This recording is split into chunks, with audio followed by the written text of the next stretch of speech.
Сайн уу, Кинон ТV байна. За өнөөдөр та нартай Ногоолон хайрцаг номны бас нэг сайхан түүхийг уншиж бэлдсэн байгаа. Тэгээ энэ удаагийн сайхан түүх маань Чулуун цэцэг гэдэг нэртэй түүх байгаа. За бүгдээрээ энэ түүх рүүгээ орцгоё. Тэр цагт Прокопич гэдэг нас сүдэр дээр гарсан нэгэн уран хүн байжээ. Түүнийг давж унах өөр дархан байсангүй.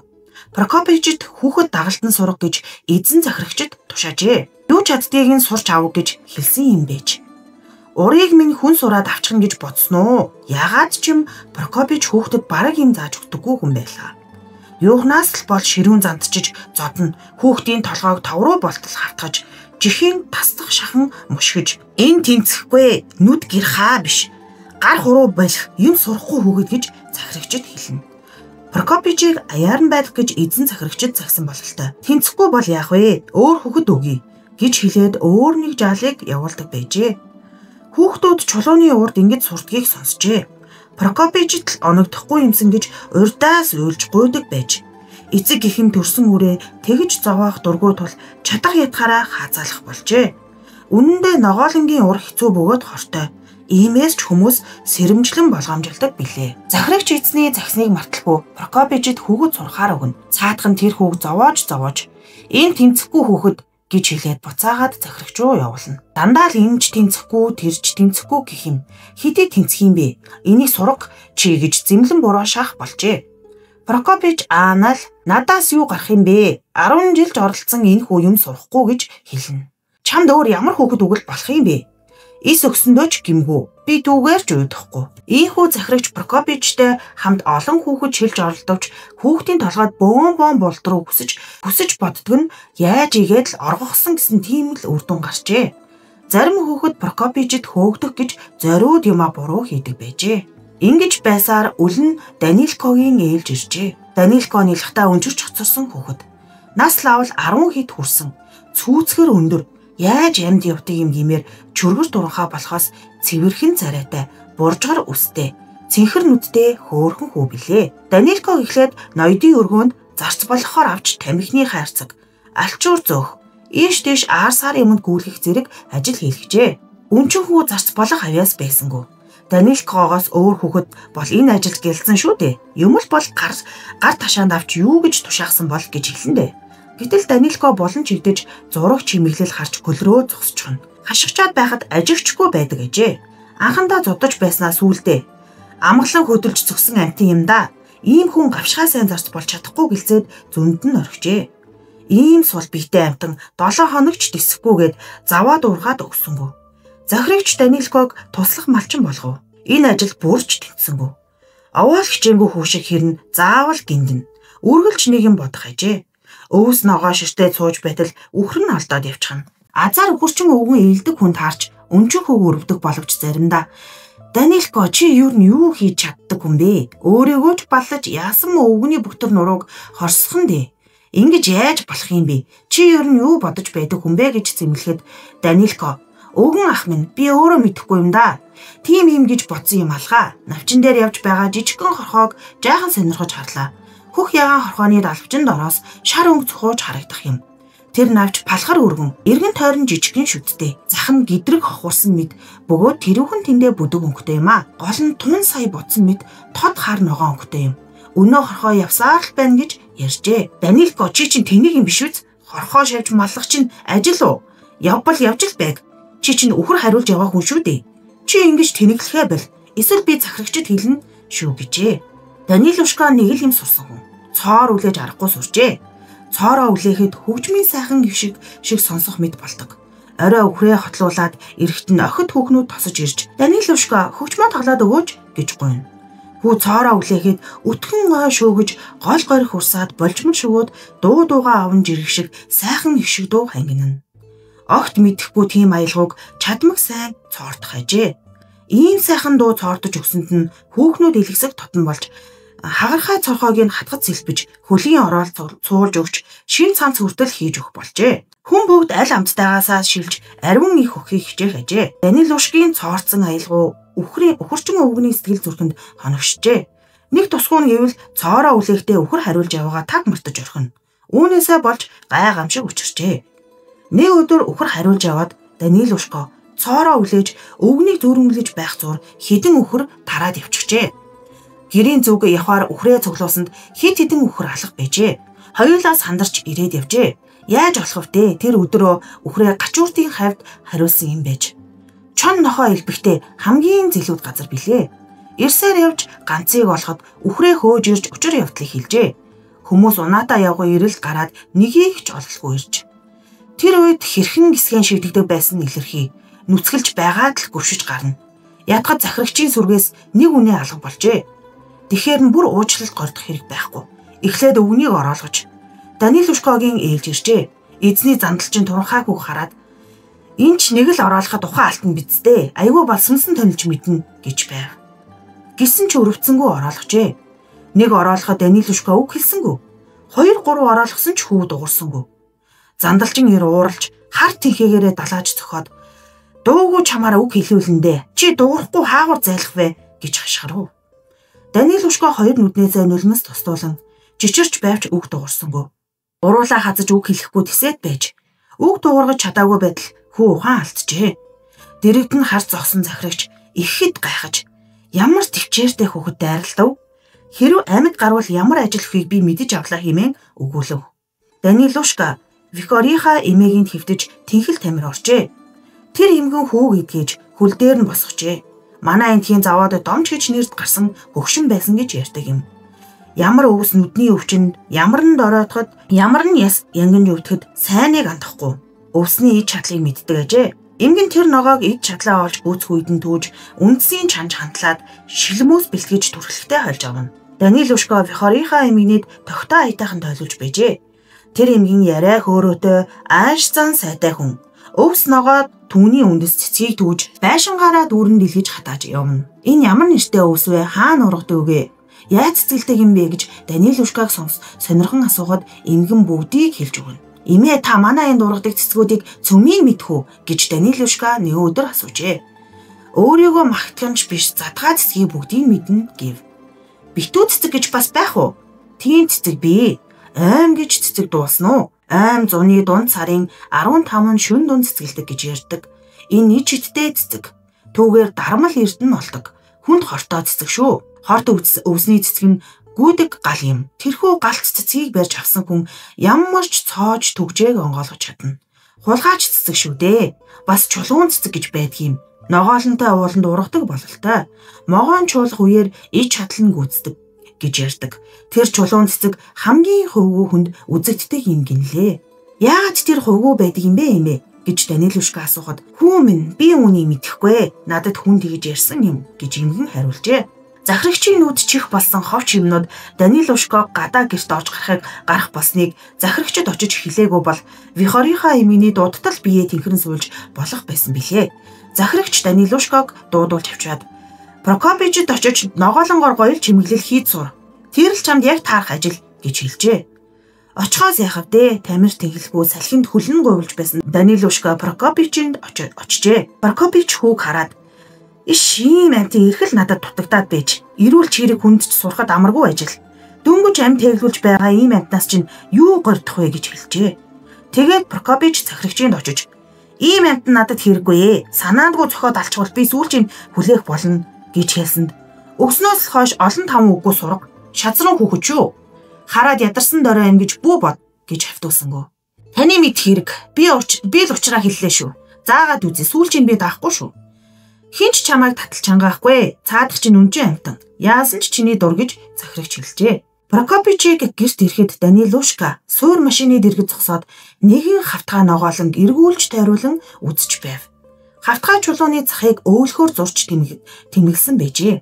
Түүнийг Данилушка толгоос гисэн гөлөрч зогсож. Энэ хүү дөнгөж ирээд ингэж ажиглаж байх нь Прокопичд сонин санагджээ.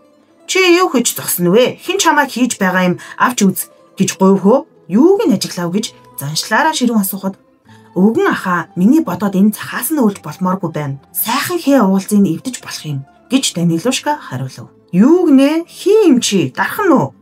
Юу ч заалгаж эхлэегүй байж зүг буруу шүүхнө. Чи юу мэддэг юм гэж Прокопич зандарчээ. Энэ чулууг л автаа хэрэггүй болсныг би мэдэж байна. Хин хэрэггүй болов? Нусгаа чи хамгийн уран надад ийм үг хэлж байна уу? Би чамд гайгүй үзүүлээд өгөмз. Ам голтойгоо үлдүүл заяа гэж бодоорой. Прокопич ингэж сүрдүүлж хашгирсан хэрн хүүд гар хүрсэнгүй. Прокопич өөрөө энэ чулууг аль талаас нь өөлж засвал дээрвэ гэж баггүй бодож үзсэн гэжээ. Данилушка үүнийг яах аргагүй онож хэлжээ. Прокопич хүүг хашгир зандчаад сүулт нь зөөлнөр. За, тодорсон дархан минь чиний бодлоор яаж хийсэн дээр байна вэ? Надад зааж айл гэжээ. Хэгийн сайхан тааруулж болох юм байна. Чулууга нарийсгаж цулгуу талаас нь өөлж засвал бүрч илүү сайхан болмоор санагдана гэж хүү хэлжээ. Уухай, яан гинэ? Овоо юм мэддэм байна. Мэдснээ мартчихгүй бол зүгээр дээ гэж хэлээд энэ хүү зөв юм хэллээ. Юм сурч магадгүй хүү байна. Ийм царайтай амьтанд чинь яаж юм заадаг бэлээ? Уурандаа цогчвол амьд үлдэхээргүй юм байна гэж Прокопич дотроо боджээ. Ийм ухаантай хүү чи хэний хүүхэд вэ гэж асуужээ. Би өнчөө өрөөсөн хүн. Би ээжигээ мэдэхгүй. Минь хин гихч байсан би огт мэдэхгүй. Намайг өлөн Данилушка гэж хочилдог юм. Эцгийнхээ овг нэрийг дуулаагүй гэж өөрийнхөө тухай яриад ноёдын өргөнд зарц байгаад юу болж хөөгцнө. 100 үхэр хариулж яваад яаж зодуулснаа бүгдийг нь хэлжээ. Прокопич түүнийг өрөвдөж "Хүү минь чи хүнд хүчээр амьдрал туулсан хүн байна да. Бас тэгээд юм сурах гэж над дээр ирж байгаа царай нь. Бидний чулууны ажил хэцүү юм шүү" гэж яриад ууралсан дүр үзүүлэн "За болоо яасан яриа хөхтвэ. Хэрв гараараа биш ам хэлээр ажил хийдэг байсансан бол ажил хийж сураагүй хүн нэгч байхгүйсэн. Бүхэл оройжонгоо далан хэлээд илгэлээ. Юм сурах гэж ирсэн хүн байх та. Сурах үгүй хоёрыг чинь маргааш мэдээ. Одоо хоолоо идээд унт гэв." Прокопич ганц бие хүн. Эхнэр нь айл дээр нарсжээ. Айл хөрс суудаг Митрофанова эмгэн орон гарн ажлыг хийж өгдөг гэжээ. Өглөөгөр ирж хоол цайгийн чанж гэр орнын цэвэрлж өгнө. Орой Прокопич өөрөө юм хумаа янзлна. Хоолоо идээд Прокопич тэр вандан дээр гараад унт гэж хүүд хэлв. Данилушка хутлаа тайлж хүүдийдээ ямаа дэлгээд гадуур хувцаараа хучин атрин хөвтөв. Намар цаг байшин сэрүүтэр байсан боловч хүүд төдхөн ундаж хоцорчээ. Прокопич бас тайжиж хөвцөн боловч ногоолонгийн хээ уулз бодогдоод нойр нь хүрсэнгүй. Эргэж хурхан хэсэг хөвцнээ босож лаага асааж суур машиныхаа дэргэд очиж хавтгай ногоолон янз янзаар хэмжиж үзв. Захын ээлжлэн халахалж байгаад харна. Өргөсгөж нарийсгаж үзнэ. Тал талаар нь эргүүлж тавьж үзэхэд хүү угалцны учрыг аргагүй л илүү болсон байв. Өлөн хочтой энэ хүүг харав. Юу ч заалгаж үзээгүй байж хашир дарах надад зөв юм зааж өглөө. Аргагүй л ажигчнууд байна да. Ажигчнууд юм да хэмээн Прокопич гайхажээ. Тэгээд пиндээс имэрхэн орж жинтүү нэхийдэл авчирч хүүд дэр хийж өгч дээлэр хочив. Унттай хурцнуудд нь гэж хэлв.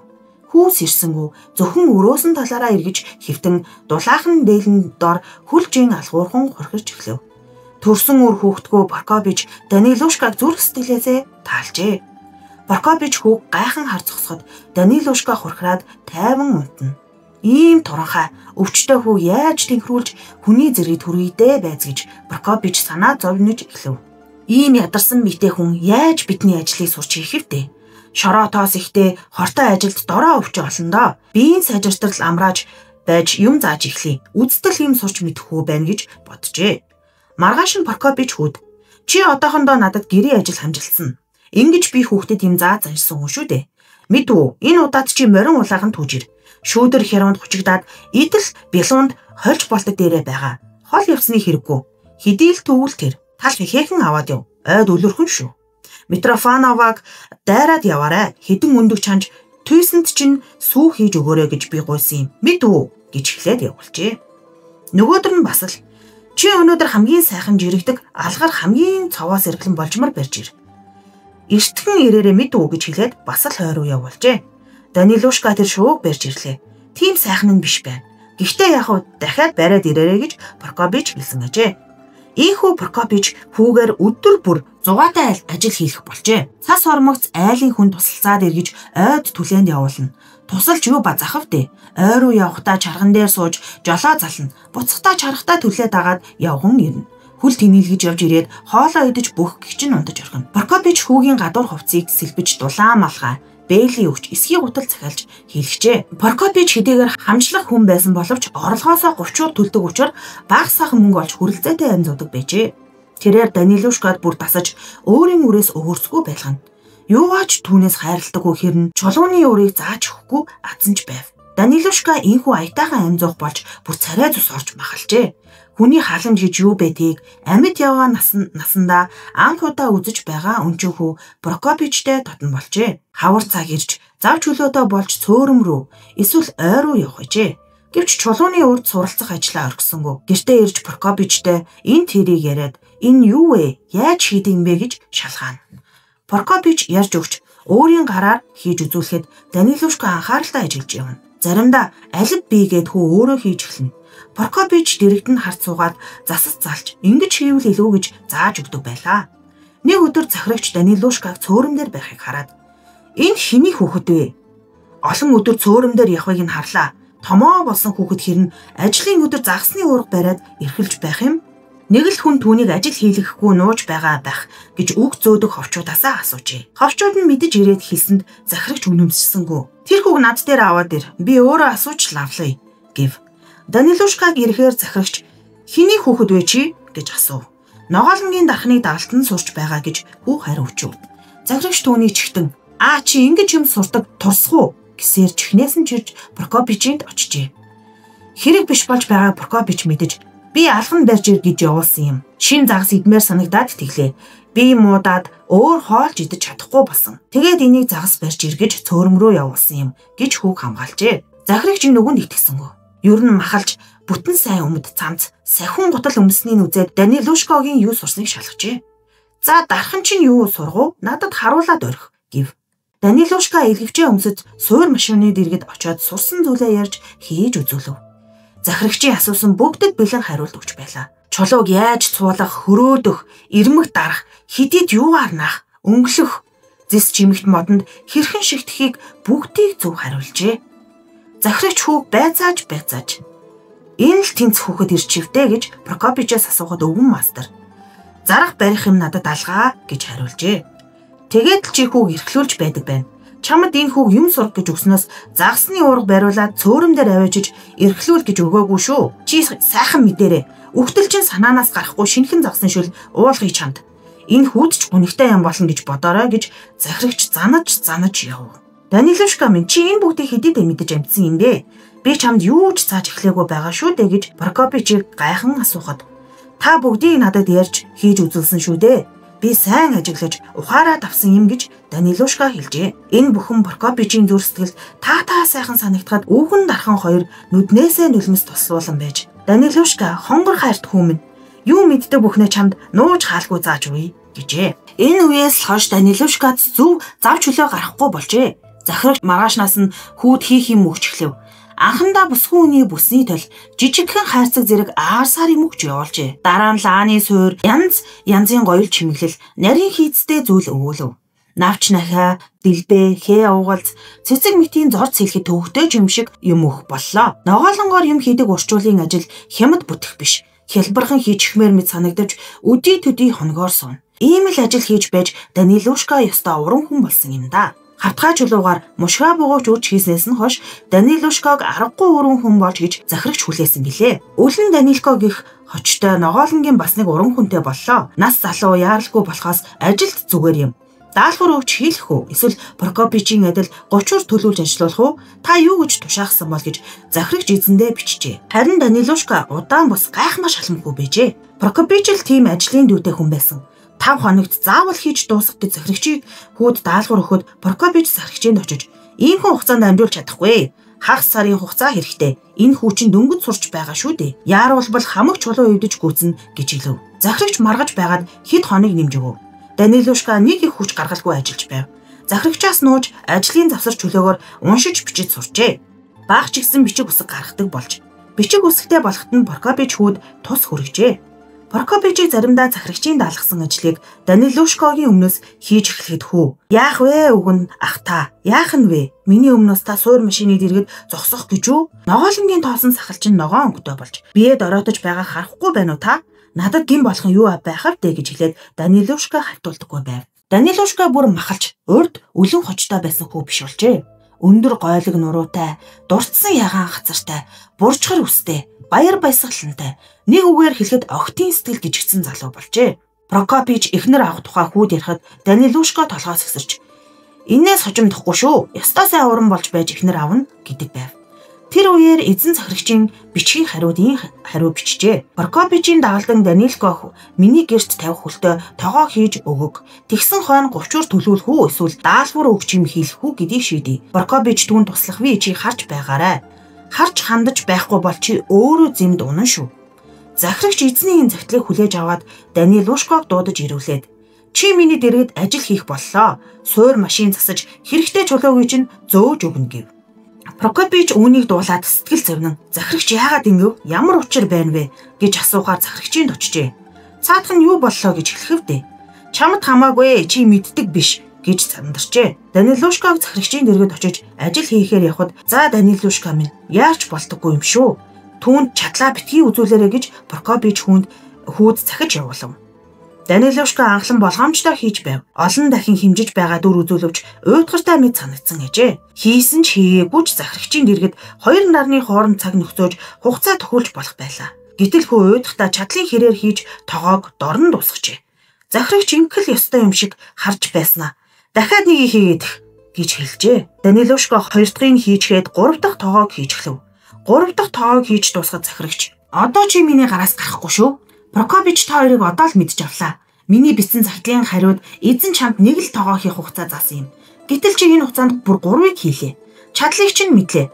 Чи дахиад мэхэлж чадахгүй. Хүүхэд өмөрвөл юу болохыг би тэр хөгшин нохоод үзүүлье. Цаадуулдаа захиг гэж хэлсэн ажээ. Захирагч энэ болсон явдлыг эзэндээ бичээд 3 тоогоог гэлгээжээ. Эзэн нэгэн уран арга сүргчлүү эсвэл захирагчд ууралсан үеийн тааруу огт өөрөөр шийдсэн билээ. Эзэн Данилушкад өчүүхэн гучуур оноогоод Прокопичийн дэрэгдээс холдуулсныг хэрэггүй. Хоёулаа хамт байвал ямар нэг юм сэдэж юу магад гэж захирагч загталдаа бичээд тогооны шин дураг ирүүлжээ. Түүнд итгээд хийцтэй тогоо зурсан байжээ. Хүрээгээрээ сэлбэр бүхийн хэмжээштэй бүслүүрээрээ угалц хөндөй ороосон чулуун тууцтай. Доод талаараа навчин хээтэй ийм тогооны зураг ирүүлжээ. Нэг үгээр хэлэхэд санаанаас авч зурсан ажээ. 5 жилч сууг хамаагүй яг энэ зургийн дагуу хийсэн байвал зохино гэж эзэн зураг дээр бичсэн байлаа. Захирагч үгээ буцаахаас өөр аргагүй болж эзэн чамайг Прокопичтай хамт байлга гэсэн гэж хэлээд тогооны зургийг өгч үг гертэн буцаав. Данилушка өвгөн дархан хоёр дахин уулзаж баяр хөөр болов. Хүү төдхөн шин зургаар тогоо хийж эхэллээ. Ажилж урагштай байв. Игзэгтэй ямаар дүүрэн нэг л эвгүй цохол хийсэн ажил талаар болж дахиад л шинээр эхлэхээс өөр аргагүй байжээ. Гэвч Данилушкогийн нүд гэрха гар ивлэг чадaltaй учир ажил ахицтай байлаа. Хийхэд хэцүү нарахгүй харахад сайхан юм огт үгүй нь хүүгийн санаанд таалагдсангүй. Прокопичд үүнийг хэлэхэд чамд ямар хамаа байна. Хэрэгтэй л болоо тийм тэд ийм имийг санаагаараа зохиогоо биз. Би ч баггүй чулуу өрж элдвийн юм зорч өгсөн юм. Түүгээр юугаа хийдэг болсон битээ бүү мэд гайхсан байдалтай өгүүлв. Прокопич захирагчид үүнийг ярих гэж оролцсонд цаатхан шал дэвсэн загнаж солиоргүй чи ийм тогооны зураг гарахад их мөнгө төлж таараа. Нийслэл хотын хамгийн сайн зураач зурсан ч юм билүү. Яаж мэдх юм бэ? Чи тэгэхэд мэдэмхээр хүн үү гэж загнасан ажээ. Цаад хоёр ч хоёул ямар нэг юм сэдэж юу магад гэж эзний бичсний санаад сүултэн. За чи юу ч гэсэн эзний тогоог зургаар нь хийчихтэй. Дараа нь тэгээд өөр юм болвол тэрл биз би саад хийхгүй. Чулуу бидэнд хангалттай байгаа. Ямар л хэрэгтэй бол өгнө гэж хэлсэн ажээ. Данилушкад нэгэн бодол төржээ. Бусдын хийсний сончход цэцэн мэрэгэн ухаан хэрэггүй. Өөрөө хийх болохоор олон шөнө эргэж хөлбөрч бодно гэж хуучцуул ярьдагсан. Данилушка эзний ирүүлсэн зургаар тогоо хийж суухдаа огт өөр юм бодож байжээ. Ямар навццгийг ногоолонгоор хийвэл илүү тохиромжтой бол гэж эргцүүлэн боддог болжээ. Ийхүү Данилушкагийн бодол болон уйдгартай явах бас нэг ажилласан Прокопич.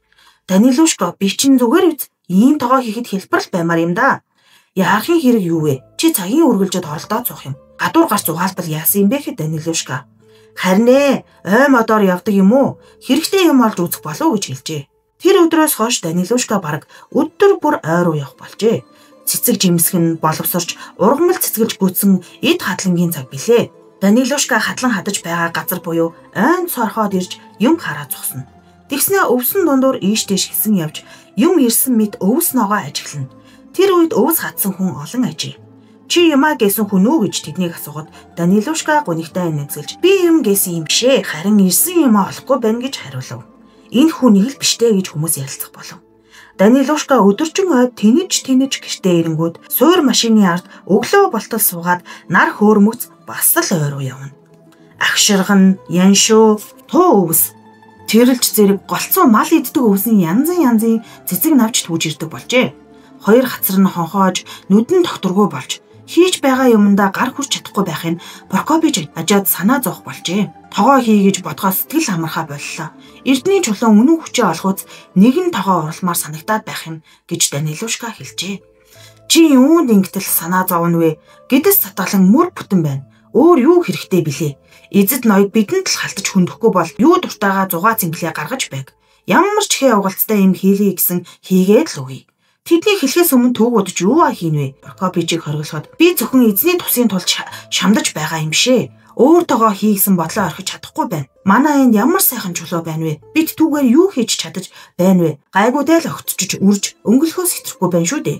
Эрдний чулууны сүр хүчийг өөрөө ч мэдэж хүн олныг харахаар урлая гэж хүсэл төрсөн юм гэж Данилушка ярьжээ. Данилушка өөрийн бодлыг түр орхиж эзний ирүүлсэн зургаар тогоо хийж эхлэв. Тогоо хийж суухдаа нэвт цоочсон чулуун тууцтай хүрээгээрээ сэлбэр бүхий хэмжээтэй зурна гинэ гэж шоолж нэмсэлгажээ. Тэгээд төдгөн хийж байснаа орхиж шинээр эхлэн суур машины дэргэд амарч анихгүй зогсно. Би шинээр хийх тогоогоо сохтуу өвс дөөралган хийн гэж Прокопичд хэлжээ. Прокопичийг хоригдлоход хүү эхлээд огт хайхрахгүй байснаа 3-4 хоногийн хойно нэг юм буруу хийснээс хойш за яа гэхэв эзний тоогоог дуусгаж байж өөрийнхөөгөө барья да. Харин тэгэхэд л бити хорж үзээрэй. Хийхээс цааш миний санаа амрахгүй шүү гэж Данилушка хэлэхэд Прокопич би саад хийхгүй гэж хэлээд ажилдаа дарагдаж ядрахдаа мартан мэдстэй. Энэ хүүг гэрлүүлэх хэрэгтэй байна. Энэ л ганц зөв зам юм. Эхнэр хүүхэдтэй болбол илүү дутуу хэрэггүй юм бодгоо болох байх гэж дотроо боджээ. Данилушка эзний тоогоог хийж эхлэв. Бүтэн жилдч барах аргагүй их ажилтаа юм. Сохтуу өвсний тухайч дурсгай болж гагсгүй ажилдаа чармаах боллоо. Катя Литемина юу нь болохгүй юм бэ? Сайн хүүхэн муу хэлэхөө байхгүй гэж Прокопич бас л айлгэр болох тухай хүүд ярина. Прокопич үүнийг учиртай гэж хэлжээ. Данилушка тэр охиныг ширтээд байдаг болсныг Прокопич айл эрт ажигласан байна. Охин ч харц буруулдаггүй ажээ. Прокопич санаандгүй хэлсэн мэд ийм яриа үүсгэв. Хүлээж үзэлтэй би энэ тоогоог дуусгаадах юм. Бүр залхаж гүцлээ. Юм хийгээ завгүй байхад та эхнэр хүүхэд яриад унах юм. Катя бит хоёр ярьж тохирсон. Катя намайг хүлээн гэж Данилушка хэлдгээл хэлхээжээ. Данилушка эзний зургаар тоогоог хийж дуусгаад захирагчд хэлэхгүй жаахан нэргий гэж боджээ. Сүү тохин Катя нь эцэг ихтэйгээ бас нилээд зочид ирсний ихэнх нь ногоолонгийн дарах зүйл байв. Чи чулууг нэг ч имлэхгүй яаж ийм яривтай хий угалз зорч чадав? Ямар гөлгөр цэвэрхэн өнгөлж вэ гэж Катя тоогоог үзээд гайхжээ. Яг зургаар нь хийждээ. Өөсөө бол харахгүй цэвэрхэн болжээ. Ийм хурдан үүнээс илүү яаж хийвдэ? Хүн минь ингэж урлуулж бид ингийн чинь гүйцэхгүй юм байна гэж дарахцуул бас сайшаав. Данилушка сонсож сууж. Ирэх өвгүүд хамгийн зулан байгаа юм аа. Гөлгөр тэгшхэн хээ угалзан зургийн дагуу цэвэрхэн болжээ. Сайхан юм нь хаана байна вэ? Цэцгийг бодолтой ямар ч цэцэг харахад зүр сэтгэл баясгана. Энэ тоогоог хараад хэний сэтгэл баясах вэ? Юунд хэрэгтэй юм бэ? Ямар уран гартай гэр хаан үдтэй дарахын хийв. Чулууг нэг ч имлэхгүй мөнч төвчээртэй уралжаа гэж үдсэн хүмүүр Катя шиг гайхан байх гэжээ. Алдаж унсан газраа нааж өнгөлгөөгөөр далтлаад их төгсгөлийн мэдэх аргагүй болгож гэж дарахцуулах бүрэлдэв. Яг тийм ээ. Чулууны сайхан нь хаана байна вэ гэж асууж байна шүү би. Судалтай газарт нөхөлж цэцэг сэлжээ. Энэ юунд хэрэгтэй юм бэ? Чулууг л хэрэггүй болгосноос өөр юм алга. Ямар чулуу гэж бодно хамгийн сайхан чулуу шүү дээ. Та нар мэдэж байна уу гэж арх ууж ам халсан Данилушка ундууцаг хэлжээ. Дарахцуул Прокопичийн хэлтийн адил чулууч аргагүй сайхан чулуу да. Үрх зорох бидний хийдэг л юм шүү дээ. Одоо яа гэвтэ гэлцэв. Прокопич бас бусад олон дархны чулууны урд сургасан нэгэн өвгөн тэнд байжээ. Түүнийг бүгдээрээ өвгөн аав гэлцэн. Нас дээр гарсан хариугүй өвгөн тэр ярианы учрыг ойлгож хонгор хүү минь чи ийм замаар бүү яв. Энэ бодлоо ойрох. Эс тэгвэл зэстуулын эцэгтэй чамайг уулын дархан болгондоо гэхэд өвгөн ааваа ямар дархан бэ гэж Данилушка асуув. Тэр дархан хиндэж үзэгдэхгүй уул нь байдаг юм.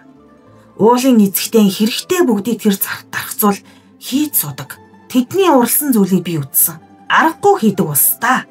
Манай энд хин хийцээс огт өөр шүү гэж өвгнийг ярихад бүгдээр сонирхож Та тэдний урснаас юуг нь үзсэн бэ гэж асуулаа. Та нарын бугуувч дээр сэлдэг могоо уралсныг нь үзсэн. За тэгээд ямар байсан бэ? Манай эндхийн хийцээс огт өөр гэж би ярьсан шүү дээ. Ямар ч уран хүн хараад манай эндхийн хийц биш гэдгийг дорн танина. Манайхан тэр могоог хичнээн цэвэрхэн сийлэхэд чулуу чигээрээ л байна. Харин тэр амьд юм шиг нүдэн бүлтийж сэрвэн харлаад хатгаад авахыг имээр сийлдэг бас. Тэд чин чулуун цэцэг үзэж гой сайхан гихчийг нь ухаж мэдсэн дархцуул шүү. Ийм юм сийлэх юу ч бишээ. Ийхүү чулуун цэцгийн тухай үгний яриаг Данилушка сонсоод өвгөн дархныг шалгаж эхлэв. Хонгор хөөмн би мэдэхгүй юм аа. Чулуун цэцэг байдаг гэж дуулсан. Бид тэр цэцгийг үзэж болохгүй улс шүү. Чулуун цэцэг үзсэн хүн нарт хорвоос уйддаг гэх юм билээ гэж үгнийг ярихад Данилушка би олж үзэх юмсан гэжээ. Сүйд бүсгэн Катинкан самтчиж яав чи яав Данилушка нарт хорвоос уйдаа юу гэж асуугаад уйлчихлаа. Прокопич бусад архсуул хэрэг явдлыг ухаж мэдээд өвөө зүнгэлж байна. Оргуу худал юм ярьж хүүхэд уруу татаж байна гэж элэг дог болохов. Өвгөн нархан уурлан ширээд илдэж чулуун цэцэг байдаг юм. Чулууны сайхныг би мэдэхгүй байна гэж хүүгийн хэлдэг зөв. Тэр цэцэгт гой сайхан гихч аргагүй байгаа юм гэлээ. Өвөө жаалхан гэтрүүлээд оччихжээ гэж дарахчвал имэйлдэв. Чулуун цэцэг би гэж өвгөн хэлснээрээ зүтгэжээ. Ирсэн зочид төдгөн гэрхэртэй харив. Тэр оройн яриа Данилушкагийн санаанаас гархаа болж өдөр бүр ойроо явж сохтуу өвсний дэрэгдүүр ийш тийш холхино. Хорим хийн гэж дурсгааж болжээ. Чи тэр охины нэрийг юунд гутаана вэ? Хичнээн жил чамаа хүлээж нөхөрт гарахгүй явах юм бэ? Амтан хүн шоолно шүү дээ. Тийм ховжиг хөөсөн хүн алийг тэрхэвдэ гэж тулахад Данилушка. Жаалхан хүлээж үзэлтэй. Юм бодож таарах чулуугаа олж авъя л да гэж хэлнэ. Гомешкийн засгийн хөдрийн уурхаад очиж уурхай хонглоор явж заримдаа гаднах чулууг эргүүлж тойруулж үзнэ. Нэг чулуу эргүүлж үзээд миний ирсэн чулуу биш байна гэв. Дөнгөж хэлж дуустал нэг хүн өөр газар очиж ирэлтэй. Могоотын толготод очиж үзэхгүй юу гэж нэгэн хүн хэлв. Данилушка эргэн тойрныг ажихад ойр хавь хинч байсангүй. Эн чинь хэн байх бэлээ? Надаар тохуу хийж байна уу? Хүн нүгдмар тал газар биш юм хэмээн бодож дахид сайн ажиглаж хараад гэр өөдөө явжээ. Дархан Данило могоотын толгот гэж хэлхийг дуулав гэж нөгөө хүн дахин хэлв. Эргэж харвал нэг бүсгүй хүн цэнхэр манан адил сүмэлзээ талах болов. Ямар ч ихтэй юм бэ? Уулын эцэгтэй биш байгаа да. Могоотын толгод руу очиж үзвэл яасан юм бол гэж Данилушка боджээ. Могоотын толготыг Данилушка сайн мэднэ. Гомешкээс холгүй билээ. Одоо бүр сэмтчээд тэр гэж хэлэгдэхгүй болгожээ. Урд чулууг дээрээс нь авч байж. Маргааш нь Данилушка могоотын толгод руу явжээ. Жижигч гисэн шов. Нэг хажуунд бүр зүссэн мэд ихц бөгөөд бүх давхарх нь нэггүй илээжээ. Данилушка ойртож очиод харвал өргөөд явж тахааргүй том ногоолон эргүүлж хайсан байлаа. Энэ бөөн олзоо ажиглавал зориуд хийсэн мэд бут хэлбэртэй бөгөөд өнгөн дээшлэг тутам бүдэг яг хэрэгтэй газраас судалтай. Олъё гэж бодсон чулуунд арилтжээ. Данилушка баярлж морь тэрэг авахар яарангүй. Чулуу гэртээ аваачаад харал та миний хийгэж байгаа цэцэгт тохируулсан юм шиг ямар сайхан чулуу вэ? Одоо ч дорн хийчгээд гэрлэнэ. Катинка минь хүлээж хэцүүдэж байгаа нь үнэн. Надад ч хэцүү байна. Энэ цэцгээс болоод ч би гэрлэхээ хойшлуулад байсан юм. Бушуухан хийж дуусах юмсан гэж Прокопичд ярьсан байна. Данилушка чулуугаа засаж өдөр шөнөний ялахгүй суух боллоо. Сониноо буурахаар болилгүй дээ гэж Прокопич бодоод дуугуул байх ажээ. Данилушка түргэн хийж доо талыг нь засаж дуусгав. Яг сохтуу өвсний бучиг багц өргөн навчтай. Түүний шүд судал нь үнэхээр сайхан болжээ. Барьж үзмээр амьд юм шиг цэцэг болж гэж Прокопич хүртэл хэлжээ. Дээд талыг хийж эхлэхэд бүтэл муутай боллоо. Шилб хажуугийн навчийг зорж дуусгав. Навц нь яаж тогтож болдог юм гэмээр нэмгэн болжээ. Цомирлгийн сохтуу өвстэй төстэй боловч нэг л болсонгүй. Гоо сайхнаа алдаж амьд биш болоход Данилушка нойр холноос гарч яаж засвал илүү сайхан болох гэж цагийн үргэлж бодлогошрон цэцгээ гөлрөө цуух болжээ. Прокопич хүүгийн хийж байгаа тоогоог ирж үтсэн бусад дарахцуул үүнээс илүү яаж хийх гэсэн хүн бэ гэж гайхах ажээ. Данилушка тоогоог хийж тусглаа. Урд өмнө нь хэн ч ийм сайхан тоогоо хийж чадаагүй боловч хүүгийн санаанд хүрсэнгүй билээ. Энэ хүү солиорхон эмчлэх хэрэгтэй гэж хүмүүсийн ярих болсныг Катинка сонсоод уйлж байх боллоо. Сүйд хүүхнээ ийхүү гуниж зовж байхыг мэдэж Данилушкаас их авчээ. За одоо болъё доо. Үүнээс цааш ихэж чулууны эд чадлыг мэдэж чадахгүй юм байна гэж хэлээд өөрөө хурмаа яаруулах болжээ. Сүйд хүүхэн нь аль эрт хуримд бэлтчихсэн болохоор Данилушкад яаруулах хэрэг байсангүй. Хуримлах өдрийг тогтоож Данилушка их л баяр баясгаландаа явах болжээ. Эзний зургаар тогоо хийж дуусгаснаа захирагчид хэлсэн. Захирагч яаран гүйж ирж үзээд ямар сайхан болоо вэ гэж гайхаж одоо эзэн нэлгээхэд Данилушка жаалхан хүлээ гүйцэж хийх юм би гэжээ. Дэлгэр сайхан намар цаг байлаа. Залуу хосын хурим яг могоон чуулгын үеэр таарчээ. Мөтгөн бүх могоо нэг газар цугларандаа гэж нэг хүн ярианы хооронд дурсахад Данилушка үнийг ихэд бэлгшээн ногоолын цэцгийн тухай өвгөн дарахны ярьж байсныг санав. Могоотын толгод руу сүүлчийн удаа очивол тэндээс хэрэгтэй юм олж үзэх болов уу гэж ботхоос яммаар санагтаад ямар сайхан чулуу тэндээс авлаа да. Уурхаанд иргэдний бүсгүй могоотын толгод гэж хэлсэн шүү дээ гэж урд олсон чулууга дурсан боджээ. Тэгээд Данилушка дахиад могоотын толгод руу хөдлөв. Газар хөдөж цас унж эхэлж байсан үе. Данилушкаг урд чулуу авсан их цхатны дэргэд очиход тэндээс бас чулуу болгож авсан бололтой том нөх байжээ. Хин эндээс чулуу болгож авав гэж Данилушка бодсонгүй. Шууд тэр нүх рүү орж салхи бахтай дулаан газар жаалхан сууж амраа гэж бодсон ажээ. Нэгэн ханны дэргэд түшлэгтэй сандал гимээр хэлбэртэй чулуу байхыг Данилушка олж хараад тэр чулуун дээр сууж чулуун цэцгийг олж үзэсгэндэ гэж бодлогошрон газар ширтэж суув. Гинт 100 цаг ирсэн мэд дулаахан болов. Үндийж харвал Зистуулын эзэгтэй эсрэг талын ханны дэргэд сууж байв. Зүс царай өмссөн хувцаар нь Данилушка дорн дамжээ. Үнэндээ энд хинч байхгүй атал надад хүн байх шиг санагдаж байж болох юм шүү дээ гэж бодож Зистуулын эзэгтэй зүг хараад юу ч хараагүй мэд дуугуусав. Зистуулын эзэгтэй юм бодсон мэд дуугуус уснаа. Дархан Данило чи сохтоо өвс дөөрэлгэж хийж гэсэн тогоогоо дуусгаж чадв уу гэж асуулаа. Чадаагүй гэж Данилушка хариулав. Чи битгий уруу царай дахиад оролдоод үз. Би чамд дуртай чулууг чинь өгье. Үгүй би чадахгүй юм билээ. Махаа идлээ болсонгүй. Надад чулуун цэцэг үзүүлээч гэж Данило гуйв. Үзүүлэх амархан. Чи сүулт нь юунд үзлээ гэж харамсандаа. Гэрт буцаахгүй гэж үү? Буцаалгүй яах вэ? Зам саадгүй харин чулуун цэцэг харсан хүн над руу эргэж ирээд л байдаг юм да. Надад чулуун цэцэг үзүүлж хайр гэж Данилушка гуйжээ. Өөрөө чармааж оролдох юм биш үү? Прокопич чамаа хайрлаж өрөвдөж байсан. Одоо чиний ээлж болсон шүү гэж тэр хүүхэн чамд өөл өргөө сэтгэлтэй. Тэгэхэд чи томсорлохгүй байна гэж Прокопичийн тухай сүйд хүүхний тухай ярьсан. Би үнийг мэдэж байна. Гэвч чулуун цэцэг олж үзэхгүй бол амьд явсан хэрэг надад алга. Надад тэр цэцгийг үзүүл гэж Данилушка хашарав. За тэгвэл дархан Данило, хоёулаа миний цэцэрлэгээр оръё гэж уулын эзэдтэй хэлв. Ингэж хэлээд эзэгтэйг босгод газар шороо нурах шиг дуу чимээ гарчээ. Эргэн тойрны хан үгүй болж манай энхийн модноос огт дөр өндөр мод харагдлаа. Гантиг толгор зэрэг янз янзын чулуун мод ажээ. Гишүүн авчтаа яг л юрдийн мод адил бөгөөд салхин ганхтаа сайр чулуугаар шидэх мэд жингэнэн дуурах ажээ. Модны ёроолоор ургасан өвс ногоо, хөх цэхэр, улаан, янз бүрийн өнгөтэй чулуу байв.